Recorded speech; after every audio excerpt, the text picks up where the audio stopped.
Seja bem-vindo ao mundo marcial. Imagine um sistema de combate criado não para campeonatos, não para faixas coloridas, não para demonstrações bonitas, mas para sobrevivência real. Um método nascido em meio a guerras, aperfeiçoado em operações secretas, testado em combates urbanos reais, onde errar não custa pontos, custa vida. Hoje você vai conhecer o Kapap, um nome que poucos entendem, um sistema que muitos confundem, e uma das bases mais antigas e brutais do combate israelense moderno. Aqui não existe movimento perfeito. Existe o que funciona quando tudo dá errado. Se você gosta de artes marciais reais, história crua, combate sem romantização e conhecimento que vai além do óbvio, então já deixa o like. Antes de seguir em frente, um aviso importante. Este conteúdo é para fins educacionais, de preservação cultural e análise técnica. Aqui, nós promovemos o respeito por todas as artes marciais e a não violência. Qualquer prática deve ser supervisionada por um instrutor qualificado. Kapap é um acrônimo hebraico para Krav Panim El Panim, que significa literalmente combate face a face. Mas entender o Kapap apenas pela tradução é ficar na superfície. O Kapap não nasce como uma arte marcial, nem como um sistema esportivo. Ele surge como uma necessidade urgente de sobrevivência, um método prático para preparar homens e mulheres comuns para situações extremas de violência real. Não existe filosofia abstrata aqui. Existe função. Desde sua origem, o Kapap foi pensado como um sistema aberto, adaptável, mutável, capaz de absorver qualquer técnica, método ou princípio que provasse ser eficiente em combate real. Se funcionava sob estresse, medo, cansaço e caos, era mantido. Se falhava, era descartado, sem apego à tradição. Por isso, o Kapap não pode ser definido por um catálogo fixo de golpes.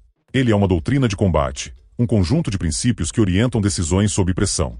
É menos sobre o que fazer e mais sobre como reagir quando tudo foge do controle. Para entender o nascimento do Kapap, é preciso voltar ao período anterior à criação do Estado de Israel, nas décadas de 1920 e 1930, quando a região da Palestina estava sob mandato britânico. Era um território marcado por conflitos constantes, instabilidade política e violência cotidiana.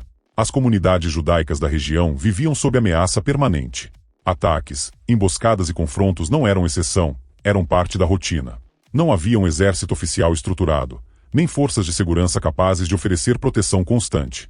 Nesse cenário, surgem grupos paramilitares como a Haganá e, posteriormente, o Palmar.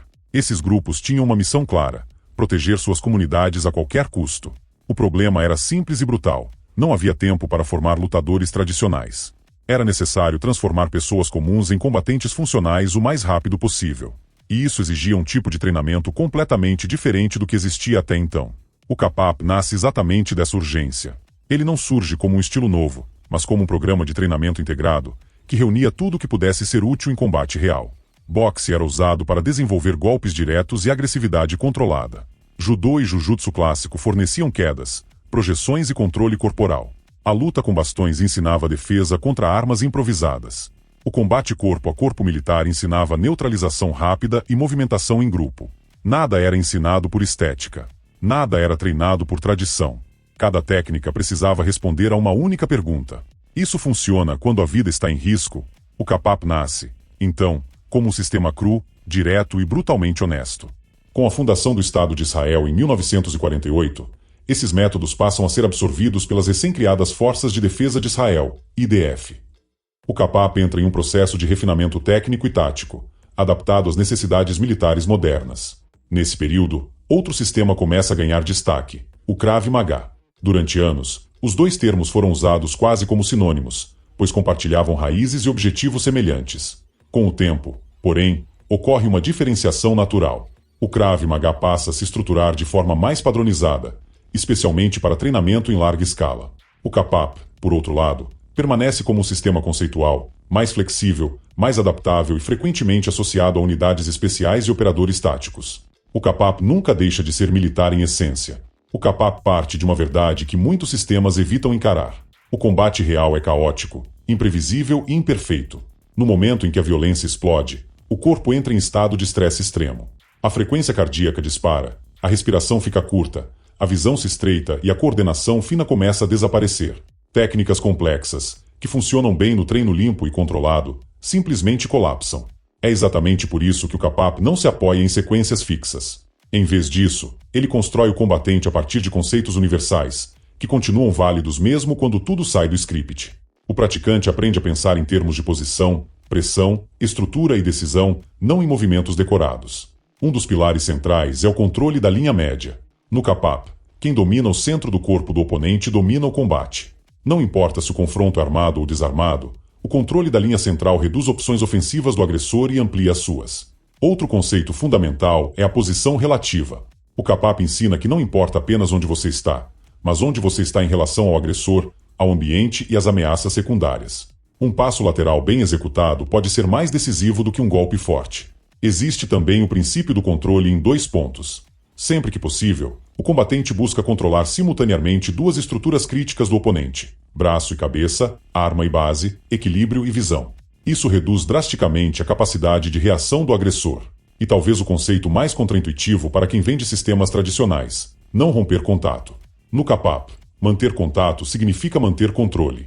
Distância excessiva pode ser perigosa em ambientes fechados, com múltiplas ameaças ou armas ocultas. Tudo isso converge para um objetivo maior: criar um combatente que pense mesmo sob pressão, capaz de adaptar-se sem congelar. O combate desarmado no Kapap é frequentemente mal interpretado por quem observa de fora. Ele não busca trocação prolongada, não valoriza estética e não depende de força física extrema. O foco é interromper a agressão o mais rápido possível. Os golpes utilizados são simples, curtos e diretos. Socos retos, martelos, cotoveladas, joelhadas e, quando necessário, cabeçadas. Não há preocupação com postura clássica ou guarda estilizada. A postura é funcional, adaptável ao ambiente e ao estado físico do praticante. O Kapap também trabalha intensamente o controle corporal. Clinches, desequilíbrios, quedas e projeções são usados não para pontuar, mas para retirar a base e a capacidade ofensiva do agressor. Uma queda bem aplicada em ambiente urbano pode ser decisiva. Quando o combate vai ao solo, algo comum em situações reais, o Kapap não busca domínio prolongado. O solo é tratado como uma zona de risco. O objetivo é controlar, neutralizar e sair, sempre atento a terceiros e armas ocultas. Nada é treinado isoladamente. Golpe, controle e deslocamento são integrados em um fluxo contínuo, exatamente como ocorre na violência real. Poucos sistemas tratam o combate contra facas com a honestidade do Kapap. Aqui, a primeira lição é clara e desconfortável: não existe defesa perfeita contra a faca. O Kapap não promete que você sairá ileso. Ele ensina como reduzir danos e aumentar as chances de sobrevivência. O praticante aprende que o verdadeiro inimigo não é apenas a lâmina, mas a velocidade, a imprevisibilidade e a agressividade do agressor. O treinamento enfatiza o controle da distância, a leitura de intenção e o deslocamento da linha de ataque. Em vez de tentar parar a faca, o combatente aprende a desviar o corpo, controlar o braço armado e atacar simultaneamente. O uso de 2 pontos de controle se torna ainda mais crítico. Controlar o braço da faca sem neutralizar o corpo é inútil. O agressor precisa ser desequilibrado, pressionado e incapacitado rapidamente. Outro aspecto central é o uso do ambiente.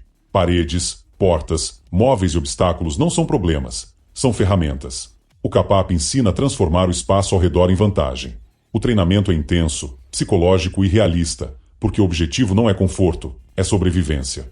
Quando o Kapap aborda armas de fogo, ele foca nos cenários mais perigosos e mais prováveis: distância 0 ou quase 0. Arma encostada no corpo. Ameaça direta. Situação de refém. Nesses cenários, não existe tempo para análise prolongada. O Kapap trabalha princípios como redirecionamento imediato do cano, controle da estrutura do agressor e contra-ataque explosivo. Cada movimento precisa cumprir múltiplas funções ao mesmo tempo: tirar a linha de tiro, proteger áreas vitais, quebrar o equilíbrio do agressor e criar oportunidade de neutralização. O conceito de retenção de arma também é essencial. Não basta desarmar, é preciso garantir que a arma não volte a ser usada contra você ou terceiros. Tudo é treinado com foco em tempo, ângulo e agressividade controlada. Hesitação, nesse contexto, é fatal. Talvez o maior diferencial do Kapap esteja na forma como ele treina o praticante sob estresse realista. O sistema parte do princípio de que ninguém executa técnicas complexas sob pânico. Por isso, o treinamento simula fadiga extrema, confusão mental, pressão psicológica e tomada de decisão rápida. O praticante aprende a lutar cansado, com respiração acelerada, sob gritos, estímulos visuais e cenários caóticos. Isso cria resiliência mental e reduz o choque quando a violência real acontece. O objetivo final não é criar um lutador confiante apenas no dojo, mas alguém capaz de agir mesmo quando o medo aparece. No Kapap, o treino não termina quando você acerta o movimento. Ele termina quando você consegue pensar, decidir e agir sob pressão. Em um mundo marcado por violência urbana, ameaças imprevisíveis e conflitos assimétricos, o O Kapap permanece relevante porque ele não depende de moda, marketing ou tradição. Ele depende de uma única coisa: realidade. O Kapap não nasceu para agradar.